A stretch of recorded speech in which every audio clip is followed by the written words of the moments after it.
Hello guys, magluluto ako ngayon ng ginataang tambo o di kaya labong ang tawag nila sa Tagalog.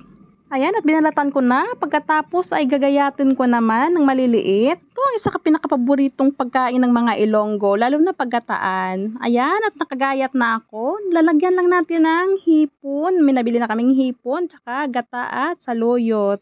Masarap din po sana pag alimasag ang ihahalo kaso wala kami nahanap na alimasag kaya hipon na lang. Ayan, at pinakuluan ko muna sandali para itapon yung sabaw niyan para hindi masyadong mapait. Pagkatapos naman ay nilinisan ko na rin yung hipon. Tinanggal ko lang yung tiyan niya sa gitna. Tamang-tama naman at kumukulo na yung labong. Ayan, at hinaon ko at hugasan ko ulit. Pipagain lang natin yan bago isalang ulit sa pangalawang gata. Lalagyan ko lang muna ng shrimp cubes at saka asin. Yun lang muna ang panimpla natin. Pinakuluan ko nga lang pong mabuti yan hanggang sa lumambot yung labong o di kaya hanggang sa maubos yung pangalawang gata na nilagay ko. At pag naubos na nga po yung sabaw, ilalagay ko naman yung kakang gata na tinira ko kanina. At pakuluan nga po natin ulit hanggang sa maluto pa yung gata. Dahil konting kulo na lang po yan guys, luto na yung gata niyan. At saka ko na rin nilagay ang hipon kasi mabilis lang po yan maluto. Ayan, kumukulo na nga. At nilagay ko na rin yung saluyot. Ginayat ko lang po siya ng maliliit.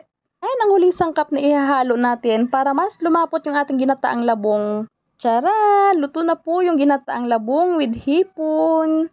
Dahil may pasok sa school at trabaho, kaya na ako lang mag-isang kumain ng tanghalian.